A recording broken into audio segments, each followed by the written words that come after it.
You have to start, you know what I mean? Oh, man. Ooh, that's smooth.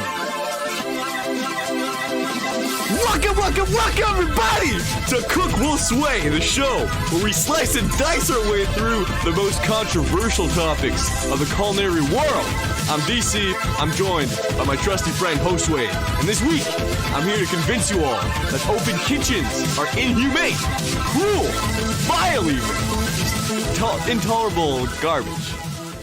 Yeah, That's full of shit. Okay, I'm just gonna go ahead and set my point right there. yeah. This guy's wrong. Die. Well, so I mean, we can. No, so What, you want to jump right into it? Unfortunately, I just realized I really fucked myself over with this argument because all my points are like really dumb parental educational points. Okay. Like I'm trying to think of like a practical, like, oh, it's kind of cool.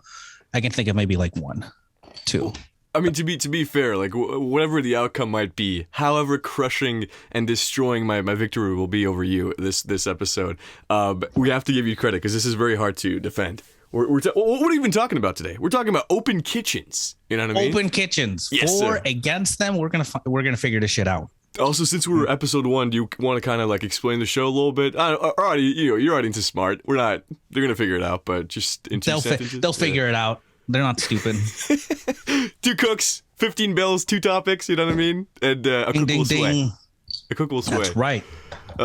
So you want to start or whatever? You know. Oh, I have to start. I gotta start because I'm on the losing end of this fucking shit. Okay. After you, sir. So the first thing I would say for open kitchens is it's going to be a lot cleaner and you're more likely to have newer equipment than shitty equipment because it's an aesthetic. Yeah. It's part of the whole fucking environment. So at the very least, when you're going in, you got like top of the line shit. You got the best burners you can get. You mean even your saute pans, man. We got like the $200 per saute fucking collection. Yeah. So if you're into like that kind of shit, the hardware of it, you're set. You don't have to worry about that shit. You don't have to worry about the repairman coming 6 months later. No, the repairman comes the next fucking day, if not that day. Yeah. That's my first point. Well, go ahead. Yeah, I guess yeah. I guess for sure that since it's there, the argument is anything the client sees is going to be top notch and top tier, but you're sacrificing so much for that. You're sacrificing your well-being, your space. You're being watched like a zoo animal. What about that part? Like, yeah, the pans are shiny, but people are going to be like, hey, it's that guy making my food. They're going to be looking at you up and down like you're some sort of monkey. You know what I mean? It's you'd be surprised how little people care. Okay. That's the one thing I noticed. I was like, I almost didn't take the job because it's an open kitchen. Because again, fuck that shit, Right. You definitely have a lot more liberty. Uh-huh. It's really nice though when you see the chef, like you can tell he wants to cuss you out, but he can't. Okay. So he has to do things in the most professional way possible. Oh, so that's argument number 2. That's pretty good, actually. I didn't think argument of that number 2. one. Yeah, you're not going to get a lot of shit, and more likely than not, the chef's going to verbalize very clearly what he wants from you and what you're not doing. I mean, to be fair, it depends what level you're at. I mean, if you're talking more professional kitchens, for sure, because they have to keep that appearance. But if you think about it, most diners are also open kitchens, and I was about to clarify that. I don't think I'm going to count a diner as an open kitchen because you just see the pass. Right. Like when I think of an open kitchen, I'm thinking like you see everything. You see the saute. You see like you got like there's no wall between the dining room and the kitchen. Oh, is that fair? Yeah, definitely. I mean, I hate both. I'm not gonna pick and choose. I'm not gonna cherry pick. But I think that even the sound barrier not being there, when you have the open pass, that's also dangerous. Because I you like to joke around. We like to joke around between cooks. You call someone like, oh, what the fuck, or you scream rat or whatever, and then a client hears it, and then it's disastrous. Yeah. That's so true. I've had clients bitch and moan because one of the cooks was wearing like an earbud in. Yeah. I don't care. Like it's all good, dude. But yeah, you definitely can't say certain things. One of the great things about having an open kitchen is you get to develop a key word when whether you're a guy or a girl, when a female client comes in and they're seated right there in front. And if you're cool with the host or hostess, he'll figure out what your preferences are as far as the opposite sex goes, and then they'll make sure that they seat the right people in front of you. So whether they like it or not, you're always going to have like front row seats to the best thing. I remember I would like during rushes, we have like a thing called the chef's table, which is literally like as close to the fucking kitchen that you can get. Mm-hmm. And you can actually talk to pantry and shit like that. And anytime we'd get like that restaurant was very like hipsterish. So you definitely get like your college students or you like young professionals. Anytime we'd have like a bachelorette party or just a girls' night out, the first thing I'm doing, I'm going to the fucking dish pit and letting Omar know, Omar, I need you to go put some ice trays in pantry. He knew immediately what the fuck that meant. Ice trays and pantry makes no fucking sense, but it made sense to Omar, and that's all that mattered. Well, for sure, but then I as a cook, if I was there, I would be 100% down with it. I'd be cool with it. I mean, yeah, of course. But now, since I'm arguing against you, I can't agree with you. Everything you said is garbage because I'm taking the perspective of a young, 19-year-old college chick. I don't want some creepy old line cook, looking me down like I'm a piece of meat. You know what I mean? I'm trying to have a meal. That's also a problem. You have to think about that too. I'm an empath. I can feel the energy around the room. And you need that energy. Yeah. So the secret they don't tell you about open kitchens is that behind closed doors, it's you have to fit a certain more friendly criteria. So old creepy cooks don't really make it onto the fucking line. That's actually crazy. Have you actually seen a cook that looks good? Yeah, obviously you excluded. You look fantastic. I'm just saying in general. Have you worked with people who look good? Because I haven't. Are we talking about back of house strictly? Oh yeah, obviously. The waiters are hunky hunks. They need the tips. They need the Dennis Reynolds appearance for sure. No, we're talking really back of house. Yeah, back of house. No. Exactly. Definitely not. Exactly. Definitely not. And even like I'm thinking of like the most attractive person that I've worked with. Yeah. It's one of those like, I'm just gonna friend zone you right now. Right. And then we're just not gonna go any further than this. It's kind of fucking weird. Like I don't want to see you the next day next to me on the station. Mm-hmm. I've worked with kind of just grimy ass people. Yeah. Exactly. Checkmate. Checkmate. So that's what I'm talking about. You're out there having a nice meal, enjoying your brisket, and you look over, and then whatever, it doesn't have to be old. Might be Pete Davidson type, you know what I mean? Like a little scrawny guy with the rings under the eyes. And he's looking at you. He pretends like he's cutting onions, but he's not. Through the... Oh my God, we got a cook that does that. Man, he does not give a fuck. He will be like, excuse me. Yeah. I need your number. Like, this guy will get bitches' numbers all the fucking time. And he's fucking married. Like, he doesn't care. Yeah. But, I mean, I see your point. But from my personal experience, it's been very successful, especially for the cooks that are single, because like we're like a block away from the bars. Yeah. So now picture this service. These girls just saw you bust out all this awesome food. Of course, you're being watched. So you want to like, peacock a little bit, maybe you want to like a flick of the wrist, maybe a little more deliberate, you're putting on a show. Yeah, you got to put on a show. That's what I'm saying. Oh my God, that's right. Mystery, the pickup artist with the big fucking hat. Yep. Yeah, that's what people, peacocking. Yeah, that's going to be the next stage. That's going to be the next stage. How line cooks are going to pick up bitches in the front of the house. That's crazy. Now, where was I? Yeah, no, that's what these guys would do every like Thursday and Friday after service. They'd get the attention. Then the girls would just casually hang out at the bar at the end of the service. The guys would go, order them another round of drinks, and then bam, they take off. That's actually crazy. Two of the restaurants that in the company that I work for have semi-open kitchens. One of them is a full open kitchen. The other one, the prep area where the two walk-ins in is actually across from the restaurant. Mm-hmm. So that means as a cook, if you need something from the walk-in, you got to leave your fucking kitchen, which is like this tiny little room, and actually like walk across past the bar, where everyone is, grab your shit, and then go back. It doesn't make good for spillage, but it makes great like quick conversation. Mm-hmm. that's another point. So yeah. All right, you keep dogpiling here. You got all these freaking great points. What I'm saying is, what are you, a scientist? Listen, I'm here. All right, I've worked all morning. I'm doing a double shift. I'm going almost crazy, ripping my hair out, being like, how will I get through this day? All I want is my Lenny and Larry's protein cookie, right? I want that. I want it right now. How do I eat that in an open kitchen? I can't. In an open kitchen, how it goes is you're just there. You have to be there. You have to be present, even though there's no bills sometimes. And either you crouch down, like you're doing like a friggin' SWAT operation, or you have to leave the kitchen, which you can't do because you're the only one there sometimes. You know what I mean? Like people rely on you, and you're there, and you can't openly eat. Eating is a sin in open kitchens. You can't do it.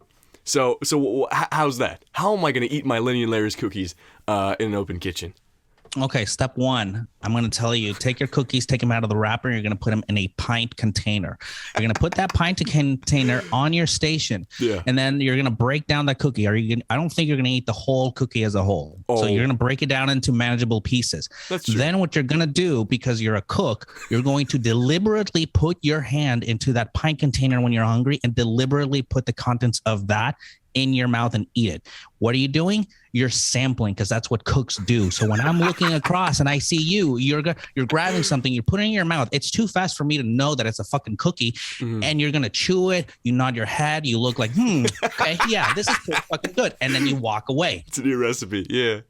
Oh man. Homie, I've been open kitchens 3 years, my dude. Yeah. Cookies ain't shit. Oh, what about a full meal then? What if you're eating like I don't know if you can do that over there, but where I work, they're pretty chill with that. You can eat whatever. It's just you have to be careful of how you appear. So you don't want to be just like gobbling down, going crazy on a mac and cheese, for example, in front of the... Sure. I mean... Audience. Yeah, definitely. You don't want to do that. So, I mean, most kitchens will either have a back prep area, which you'll never see.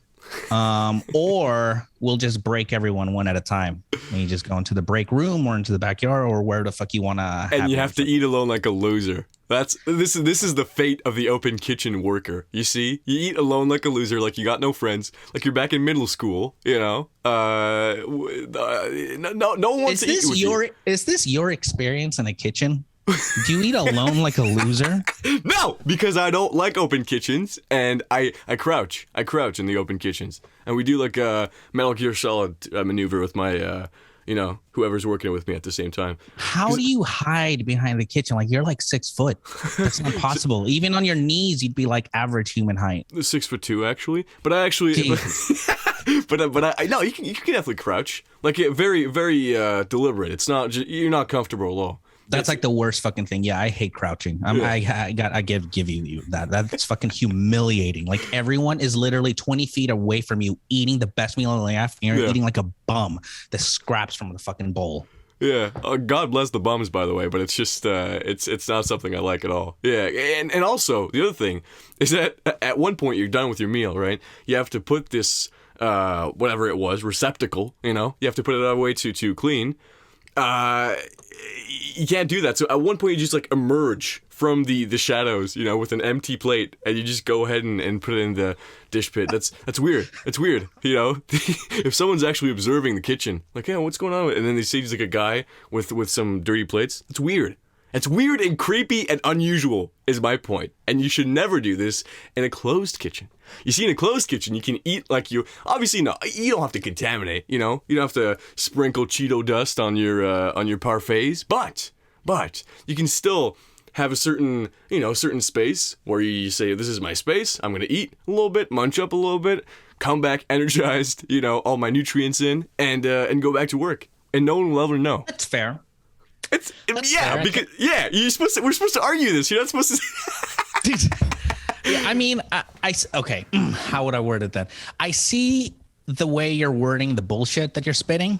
I see it, and it makes sense to someone that is inexperienced. Okay, but to someone that's more experienced, I think you're just gonna probably go eat with front of house or back of house. We'll break you in groups. But that's insane, that's though. the kitchen. You're actually friends with front of house? That's cringe. I'm sorry. I had to make an effort to do that. Well, yeah, exactly. You're diplomatic. It's like Kosovo, at the United Nations. You can't be too friendly. You're there. You'll shake hands, but that's it. I don't know. I would never have a meal with front of house. That's ridiculous. You don't like front of house? Well, who's your front of house? What's the age group in your front of house? It's very, very young busboys who get fired all the time. So there's like a constant rotation, and an older manager who's like 40. Not very old, but still a little older. Yeah. Okay. Yeah, that makes sense. The youngins are even worse, dude. I don't want to eat lunch with a 14-year-old. What am I going to talk about? Beyblade? Come on, TikTok. Well, first off, that's illegal. That's child labor. What, to eat lunch? To be 14 working at a restaurant? No, it's not. No, it's not. In Canada? Mm-hmm. Oh, okay. Yeah, no, definitely not. That shit would not fly here. No? You have to be 18 to work as a busboy? Come on. Yeah, really? You got to be 16. Oh, 16. All right. Yeah. Yeah, it's not too different then, I guess. No, yeah. I guess you're. No, like I say. What is the age? Let's next episode. Age of consent for working. How old do you have to be to say yes, with a parental advice? To go in the restaurant. We're gonna have to bring a dishwasher in for that. We're gonna need like a certified creep. Yeah. No, but it's actually funny. Yeah, I don't see why you wouldn't allow like 14. Although all the 14-year-olds I've seen in kitchens are very. I don't know. They've seen it on TV one time and think being in a kitchen is like a little cool, fun thing. But once the heat hits, they all burned. Sorry to all the 14-year-old listeners here, but like all the high school kids. Yeah. Fuck you guys. You guys literally just get in the way. In a way, yeah. Like they have to throw out the leftovers and put them in the dish pit. And they're always there taking their time, putting every fry individually in the garbage. Like, no, just dump it in, give it to me, get out of here. Get out of my kitchen. My closed kitchen, by the way, because my open kitchen, I wouldn't work there, because I can't eat, I can't sleep. You know what I mean? You ever have a nap ski in the walk-in, dude? Yeah, definitely. Well, exactly. Imagine having a nap ski on the line. Now that. Oh man, one time I put all the like bus tubs on the ground, like leveled, and then like I laid down because I was that tired, and I remember dozing off, and then my chef opens the door. I'm like, I felt like it was the most bullshit excuse I'd ever given. I was like, I fell, and it was like my second day, and he's like, okay. Yeah. Fell asleep. I mean, I don't know. I fell asleep on the bus stop. I mean, yes, I've had naps in the walk-in. Okay, that's what we're getting at. It's much more easier if you have naps in the freezer, though, because no one's gonna come into the freezer. But if you plan on napping in the freezer, you should be bringing like a nice like winter coat, or like a coat that you would wear when you do inventory. Yeah, I was gonna say. Yeah. That's a free pro tip right there. Naps not in the walk-in, in the freezer. Mm-hmm. Yeah, but it's a dangerous game you play then, because if you're not properly, clothed, you might be a block of ice at the end. You might be like. What the fuck are you wearing to work? Are you wearing like shorts and a fucking tank top? A thong, dude. I'm going full stripper for my thing. I don't wear clothes at work. Like a Borat thong. Yeah, exactly. No, I don't know. Long sleeves. We don't have a strict. We're not a Michelin star restaurant here. So it's not chef coat, chef hat. It's really just an apron, obviously, with normal clothes, long sleeves. Yeah.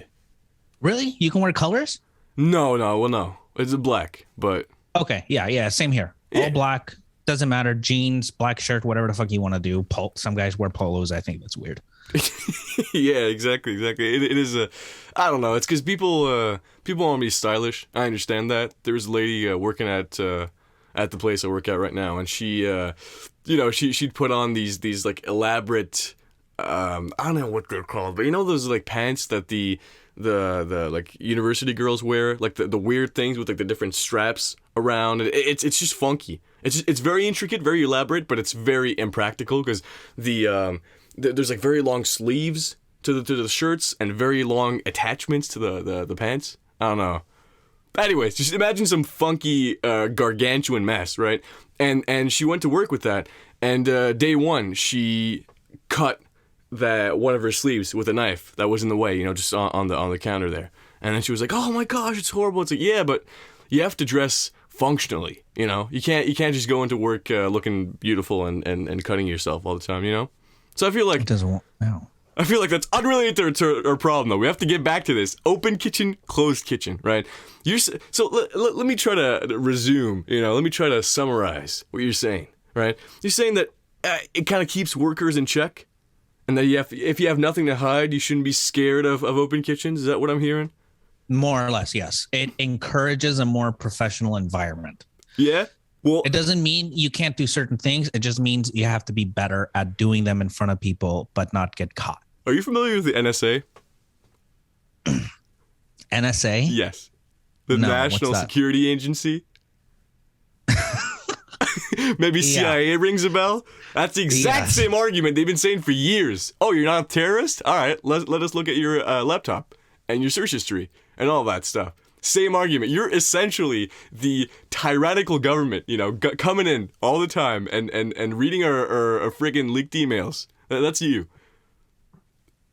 Look, all I'm saying is if you have nothing to hide, it shouldn't be a problem. Exactly. And that's what's wrong with society, you see. Everybody says that. Yeah. You have the choice of letting me see into your stuff. You have the choice of letting me see. And it's okay if you say, you can totally say no. I'm just saying it's a little suspicious. But you can say no. It's okay. But you might bring unwanted attention from the chef, and the chef might have to go and investigate. That'd be kind of crazy, though, if you had blinds. You can just close the open kitchen. That'd be insane. I don't know if it would be useful, but yeah. It's like, no, kitchen's open, but we're closed.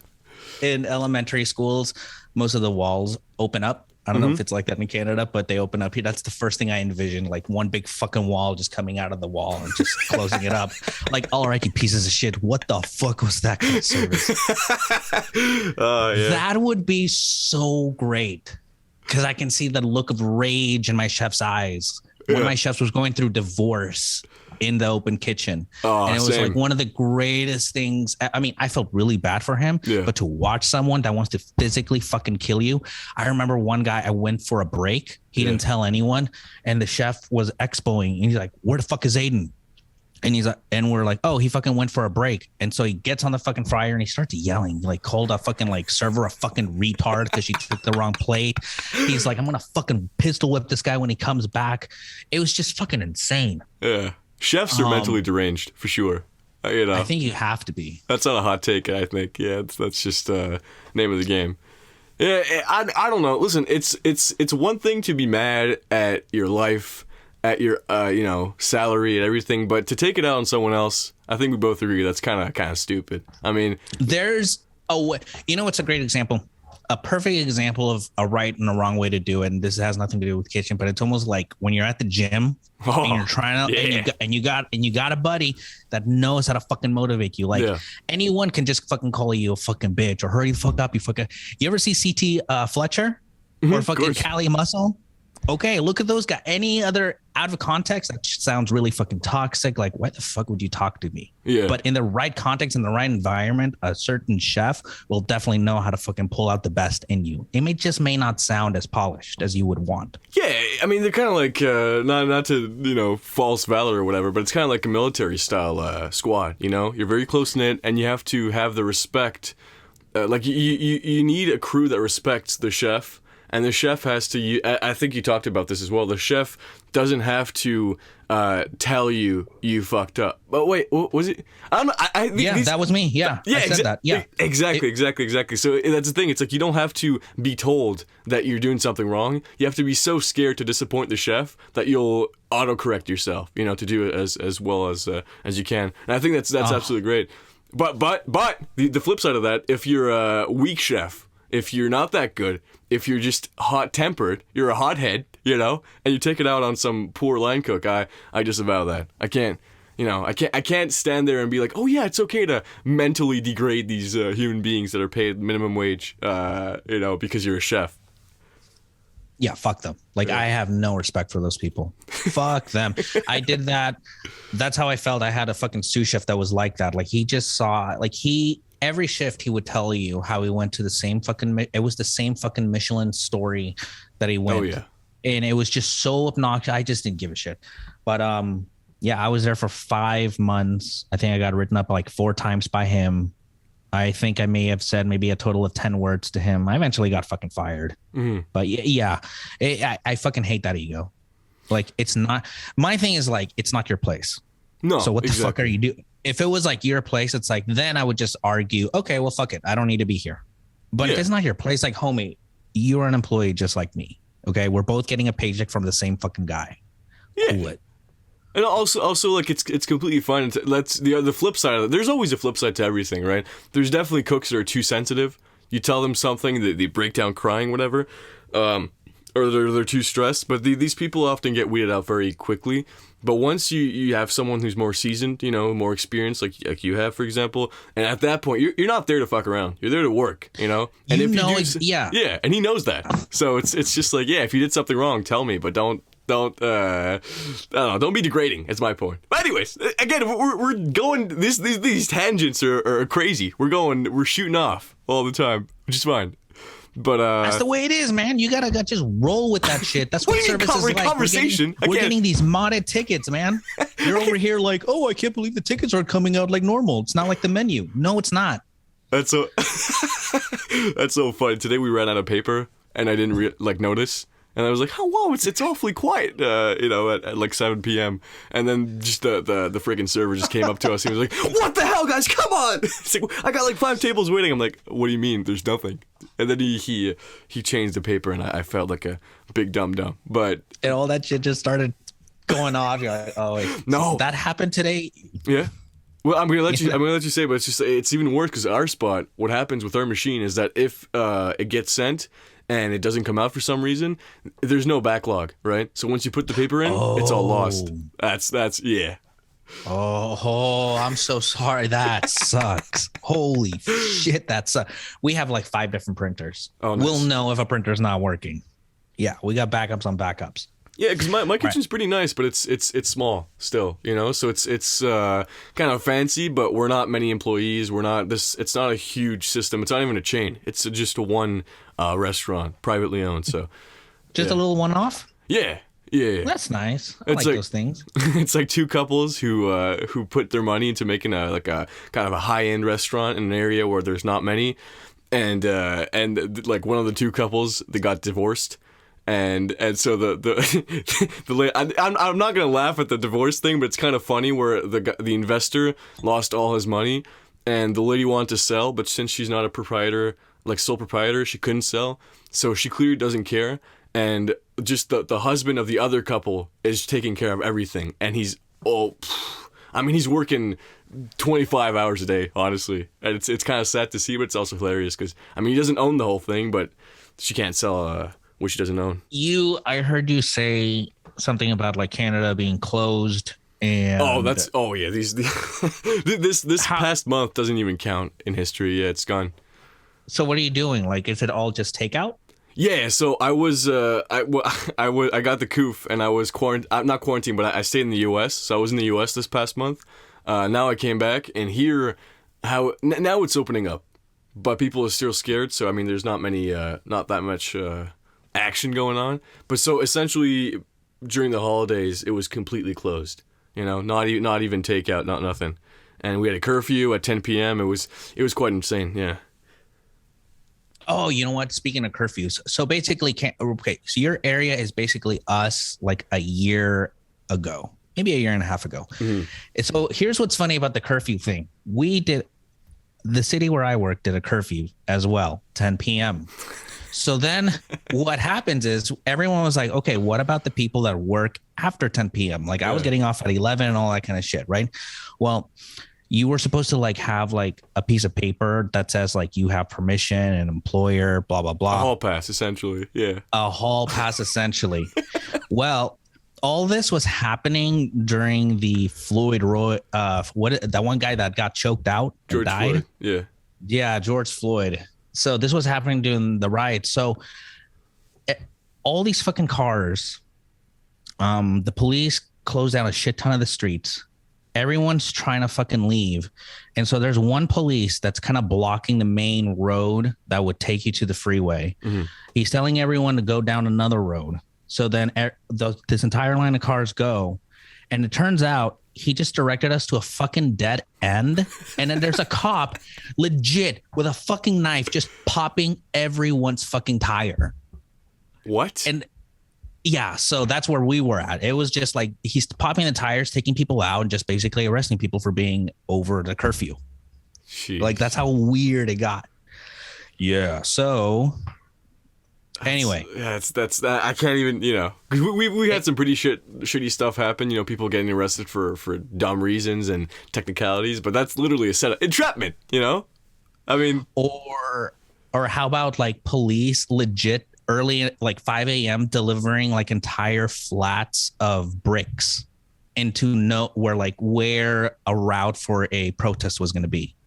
Oh my goodness. Yeah. And it was, and at first it was like, that's weird. Where are all these bricks coming from? And there were ideas that it was the police, but everyone was like, no, come on. That's fucking weird. Why would they do that? What are you, conspiracy theorists? Come on. The police want you good. Yeah. And then some fucker from the third floor films the police legit taking out this fucking pallet of bricks from a fucking police event. It was insane, dude. It was so surreal. Yeah. But yeah. There's a lot of that going on. I mean, this is completely unrelated, but it's actually insane if you think about how much of history, how many of these hoaxes or whatever, like so much happened that couldn't happen today. Obviously, we're being deceived all the time by everything, but just people having phones these days. Many, many downsides, but that's one good side that you can say, like, yeah, that was a fucking policeman right there delivering bricks at 3 a.m. Yeah. You can finally kind of, have your own side of the story as well. Yeah, it's fucking wild. Thank you for agreeing, which means that this is horrible. Imagine a client has a telephone, a cellular device, and by I don't know, for some reason you have to pick your nose, you know what I mean? I wouldn't do it on the line. I'm a clean man. My sinuses are clean, but if I had to, it might happen accidentally, boom, films me, puts it on whatever, Yelp, and then our restaurant loses all the stars, whatever, Michelin or just Yelp stars, and I get fired just because I was a victim of the open kitchen complex. What do you say to that? I say that it's okay because it's really nice when customers, after they eat, they'll walk up to the pass, thank everyone, and then personally tip everyone extra. Wow, that never happened to me. I've been thanked, but not tipped. Oh, you haven't been? Okay, yeah. So, there you go. I guess I'm not that good of it. I'm not that that level yet. But yeah, actually, it's just an annoyance for me. They're always like, oh, drunk people coming up and like, oh yeah, I was excellent. You made my meal? Oh, dude, that was delicious. That's just an annoyance. But if there was money where their mouth was, that'd be kind of different. I agree. So I guess if the open kitchen is used to pay, or make payment to the cooks, that's cool. But I don't think it's the reality for most of us, oppressed cooks. No, I think it's just a California thing. Oh, really? Do you think California tippers are, they're good tippers in California? I don't know. No. Give me a breakdown of the economics. All right. I don't know. Yeah. The economics, I heard a server bitch about a customer that spent $500 only to tip them $25. Yeah. That is a blow. Yeah. And I would say that's more normal than a fair tip. I don't think I've ever seen a amazing tip. I've seen, okay, that's pretty normal. Standard 20%. But yeah, typically it's fucked up shit.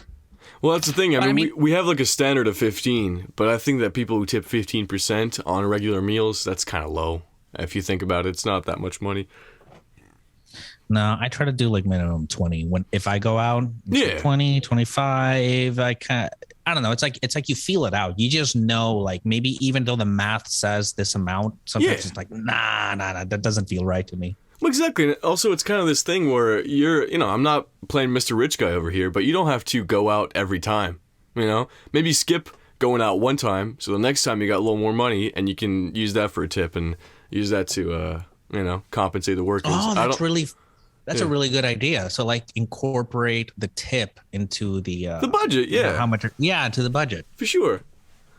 But once again, you know, tips aside, I think closed kitchens are the way to go because. But listen, if you have an open kitchen, right, the world is not your oyster anymore. You're bound by what's socially acceptable.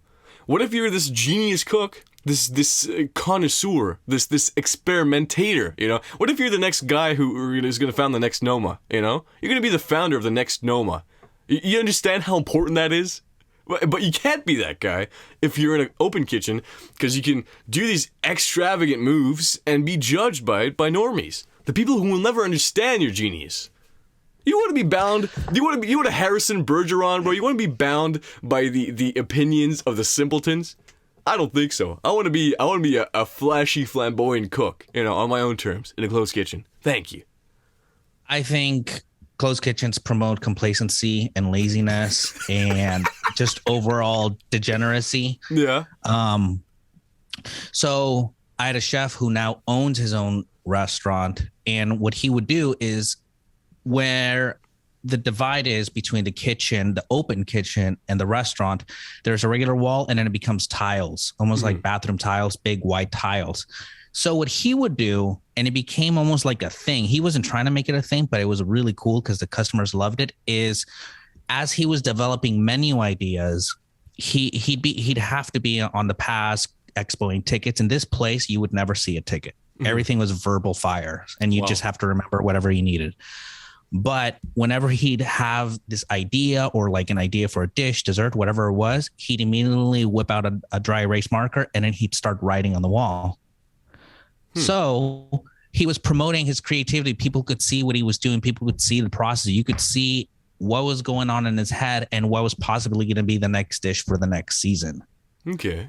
A little sneak peek. I get you. Whereas like, what the fuck does he care if it's a closed kitchen? He's just going to be on the fucking expo. He's going to be more focused on work. You're closed in a comfortable environment. Whereas when you're out and you're not comfortable, you're exposed, everyone sees you. Yeah. You know, you're more likely to make different connections than you wouldn't have made if you were just locked up in your own room. That's ridiculous. You telling me people at the Olympics, for example, are more open to do whatever they want? No. What happens is, and this is me being a Joe Hoagie MMA guy. Listen, you're only as good as your worst day of training. That's what they say when you go out to fight. Because when you're under the stress, under the pressure of the nerves, right, you are reduced to your slowest instincts, your most basic skills. Obviously, if those skills are very refined, you'll do fine. I'm not saying every chef that's out there in an open kitchen fails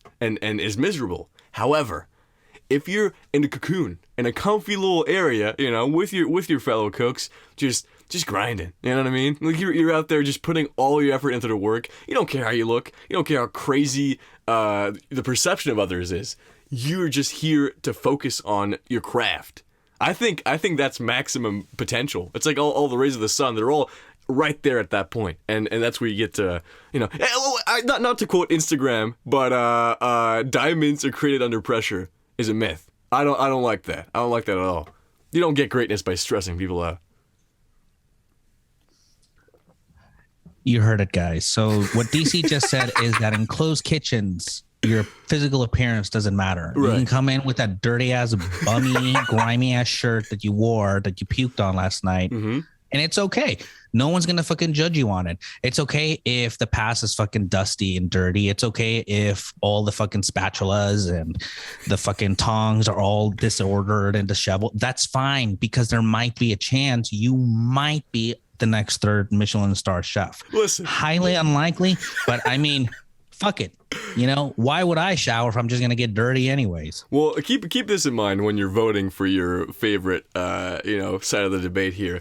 I believed in you. You know, when Josue does not believe in you, says you're amount to nothing, you're just a failure. I, for one, you know, regardless of my opinions here, I believe in you, audience member, listener. You know what I mean? So you keep that in mind. Keep that. I'm your friend. The Josue is kind of the confrontational enemy here. So that transcends the argument. That's all I'm saying. What I'm saying is, listen, You fold under pressure during like holiday meals because everyone's watching you because it reminds you of an open kitchen. It's like, hey, DC, can you help us carve the turkey? I don't know because I just like it closed. Can I do it in the next room in private? Yeah, definitely. I'll take the turkey in the kitchen, the bathroom. I don't care. I'll do it. Yeah. I'll sanitize the whole spot. You know, I'll close the lid on the toilet. And I'll carve up the kitchen, the chicken there. Listen, I'm not here to be your show monkey. I'm not here to dance monkey dance. I'm here to make my work, do my work, and leave. That's all. That's all. Yeah. And also, let me remind you, by the way, that these things, you know, the dirtiness, the uncleanliness, is only an issue if you see it. I'm not. You know, my employer would not be very happy to hear this, right? I'm a clean person. I'm not this. It's not that I don't care about these standards, but I think that especially here in the Western world, people are way too sensitive about all this stuff, this cleanliness stuff. Oh, it has to be super clean, super good, dude. The best food you can ever have is probably in Thailand. In those little. It's not even a truck. It's just a tricycle. They got tricycles with a little cooling unit under it, and they'll dish out these amazing meals. Probably the best meals you ever have, and that probably has, I don't know how many types of bacteria in it. You know what I mean? So a little grime, a little dirt. I don't think that's a devil, to be honest. Are you talking about Thailand? Is that what you're referring to? Southeast Asia? Southeast, those little island countries? Yes, sir. You know, people go there and die. Good. I've known certain like aesthetic bodybuilders that have gone there and they just don't come back. Well, listen, if you can't take the heat, you know what I mean? Step out of my kitchen. That's what I'm saying. Yeah. You have to be put under a little bit of stress. And I'm not talking about social stress, you know, when people are looking at you from the outside. I'm talking about your inside, your intestines. You have to struggle through a meal a little bit. Not taste-wise, but, you know, it's got to push you. Otherwise, you'll just eat Kraft mac and cheese. What's stopping you from eating Kraft mac and cheese every day? Huh? That's a rhetorical question. Honestly, nothing. You know, I'm just here in my open kitchen eating Kraft mac and cheese. There you go. The experimenters, the real experimentalists, the edge riders, were the ones in the closed kitchens, you know, street grinding. That's yes, grinding behind closed doors. Listen, There's nothing like a bunch of dudes grinding. We're just grinding. We're feeling our energy, you know. We're all here in a circle, kind of, you know, jerking back and forth. You know what I mean? This is what we do. This, you know, if you don't like it, go into another industry. Go be a painter. You sound like a Peaky Blinders meme. Like, work in silence and let your results speak for themselves. Tell me, Shelby. Hello. Yeah.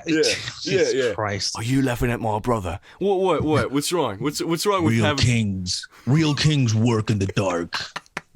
Clowns expose themselves. But to be fair, there's a big crossover with the Joker posting there too. You know, the little insanity thing, which I agree with as well. God. It is. You need a little bit of insanity. Insanity is like gravity. All you need is a little push. I agree with that. That's what you need. Yeah. Okay. Yeah. Sure. Listen. Let's remember that guy died. Who? By his own hands. Who said that? Who said that? The Joker. Heath Ledger said that. Well, Heath Ledger's the actor, you know? Put under the lights, under the pressure, everybody looking at him. Do you think that's maybe a factor? Maybe it's a factor? People all over the world, from Mumbai to Lahore, everybody is looking at Heath Ledger. You don't think that's put a little too much pressure, you know? Made him spiral down in a dark path he wouldn't have gone on if he was in a closed, I don't know, whatever the equivalent is for actors, a closed set, huh? No, because he died in a private room. Well, exactly. In a closed door. Because it was so comforting and so amazing to for once be in a private room and not in front of everybody else that he's like, I want to stay here forever. If he would have been open about it, I think he would still be alive because people would reach out. If someone saw that I fell and like landed on fire, I'd probably get help much quicker than if it was like my chef who told me to get the fuck up. Are you serious right now? Dude, are you really hurt? Are you bleeding out in my kitchen? Come on. You're bleeding out in my kitchen? I had a chef. I cut my fucking the tip of my finger off one time, and that fucker suggested that I just put my finger in the fucking fryer to cauterize it. He's like, well, if you don't want to do the fryer, do the plancha. I'm like, get the fuck out of here. He was not joking.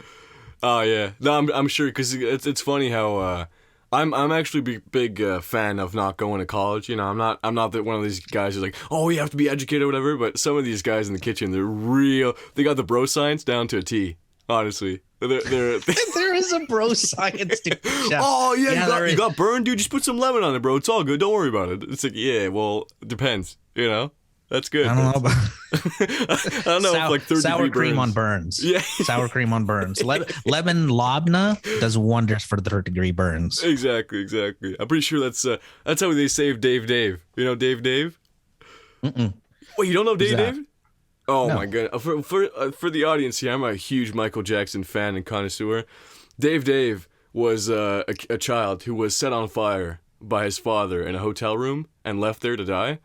And they just took him out and they saved him, and Michael Jackson adopted him. Anyways, very sweet story.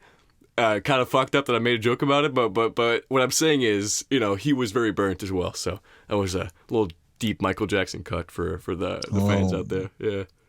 A little baconator. How do you not know Dave? That's the good. Yeah. I'm gonna send you pictures of Dave. How the fuck do you know? I don't know who the fuck. Does he look fucked up? I mean, is his face all burnt and I'm shit? not ableist. I'm not a disgusting ableist scum. You know, I don't judge that. You see, I mean, this is the mindset of the open kitchens, right? Imagine if someone who has 3rd-degree burns is in the kitchen working, and then people judge him. Is he fucked up? Yeah. How would you feel if that was your son? I'd probably put him in the back prepping. Sorry, son. I mean, you're gonna learn how to make the recipes today. But I think the bed just might be too much pressure on the line for you. Dave is cool. Yeah, Dave rocks, dude. Dave should come in my kitchen. You know what I mean? And it's closed kitchen, so he'd be all safe and sound there. It wouldn't be this disgusting, torturous environment that you see in the open kitchens. Yeah, I can't even believe, you know, like I know the point of the show is you have to defend one argument over the other. I get that, but still, why would you even try to? You know, when so obviously the case is that open kitchens are worse and more stressful and you know, like a meat grinder for the soul. A meat grinder for the soul. Yeah. What are you, out of arguments? Yeah, exactly. That's what I thought. I got many more for days. Listen, yeah, closed kitchen. Smells are closed as well. What if you want to try something real funky, huh? Do you want to ruin the experience of the clients? No, you don't. But you want to experiment. You want to go a little crazy with your marmalades. So you do that in the closed kitchen. What could possibly smell that bad? Oh my goodness, durian. What the fuck? What, durian? How do you not know? You're a cook. You're a cook. You're a faker. You're a poser. You don't know durian, dude? Durian. I don't even know how to spell it. Josue will sway on this one. Listen, durian. It's that fucking thing. Well, you're anti-durian. Listen, I don't like that shit. Of course you don't. Of course you don't. It's like papaya. Oh, you don't like papaya? No, I don't like papaya. Of course you don't, because you're a normie. That's why. It's because you're literally so smooth. You know what I mean? So smooth and unabrasive with your tastes and your being that the possibility. Just middle of the road. Just agreeable. Offending someone. Like, no real opinions. Yeah. Like I make fun of like normie disabled people. Yeah. I don't make fun about the real fucked up people. Yeah. Like the mentally disabled. That's edgy. If you make fun of the physically disabled, that's been done before. Just saying. This is not the 8 Plates podcast. That is true. This is a whole cook will sway. Yeah. Listen, it's not. It's not. Can we explain the title a little bit? You know, I want to make sure everybody gets how brilliant it is, real quick. You know, a cook will sway. Oh my god, that's such a smooth line. A cook will sway. Thank you very much. I just wanted that. I'm gonna keep that in. Thank you. Yeah, no, that was fucking fantastic. I thought of Mac Dre when I saw that. I'm like, fuck, that's a bar right there. You know, there is a realness to the closed kitchen. It's more authentic. You know, the audience gets a more family friendly version of it. Yeah. It's fun. I think it develops good habits in the long term that you can carry on. But yeah, ultimately for the cook, it's always going to be more fun. I would trade that for the tips. I would trade that for, you know, the eye candy. I would trade that for everything. Ultimately, it's about making you comfortable. It's about finding a way you can expand yourself, your horizon, and figure shit out on your own what the next step is going to be in your life. To be fair, I agree. You definitely have to live that as well. You can't just have one, you know, it's like you can prefer one or the other, but you can't not have worked in an open kitchen either. You know, you have to have lived it through. I would say an open kitchen is sort of like when you start working out and you go to the gym. In the beginning, what are you trying to appeal to me? Appeal through emotion? Come on. That's a fallacy. You can't. No, you totally can't. Look, in the beginning, most people probably just start because of the aesthetic aspect of it. Yeah. But eventually, if you really like it, like you'll find. So for instance, me, when I started, yes, there was that aesthetic aspect that I wanted because I just got tired of the way it looked. Ultimately, I ditched that because I just liked lifting heavy shit. Yeah. Like that's it. That's all I care about. I just care about a better PR. Okay. Yeah. So Chasing I think that pump for sure. Exactly. So I think that's what an open kitchen is. It's a nice little aesthetic. It really, if you want to feel like the kind of shit that you see on TV or the cooking shows, an open kitchen will definitely give you that because it's not, everything is set up deliberately to look a certain way. Damn, that's a even good the point, way you actually. behave. But ultimately, yeah, man. Closed kitchens, man. Nothing beats that. You can't say that on the show, though. Yes, I can. Look, if I'm wrong, I'm wrong. Yeah. If episode 2, I fucking whoop your ass and I see you fucking arguing, you know how silly you're going to look? Like, people are going to be like 40 minutes into this and this guy's still fucking defending this shit. Yeah. Cringe. Yeah. I don't know. Listen, it's a very heartwarming closing statement on my end. I know I'm winning. No matter how bad my argument is, no matter how unrelated these tangents are, I've already won from the get-go. That's my point. But you know who won, actually? There's one winner. One true winner. Who? The listener. You know? The listener? Yeah. I I think so. I think that's my personal opinion, you know? I think that's the way you appeal to people. The way you called me a normie, that's you being a normie. What do you... With you being like, hey guys, thank you so much for coming. I really appreciate it. Yeah, I don't. You know what? I don't like to have this femdom relationship with my audience. You know what I mean? I don't like this. I don't like to pat you on the head. I don't like to spit on you. I like to tell you that you can definitely be my number one truest best friend if you vote for closed kitchens. That's you know that's the essence of it, you know. Enough said. Yeah. All right, thank you. This has been episode 1. What a success. Hell yeah. Absolutely. This is a show, you know. It's made for cooks. Made by cooks, you know. It's about cooking in a way. So let us know what topics you'd like to hear about at A Cook Will Sway on Instagram or in the comments below. A cook was, yeah. You got a tagline or something? You want? No, I don't. We'll see you guys later. Thanks for coming. Be sure to hit the subscribe button and the bell. Yeah. And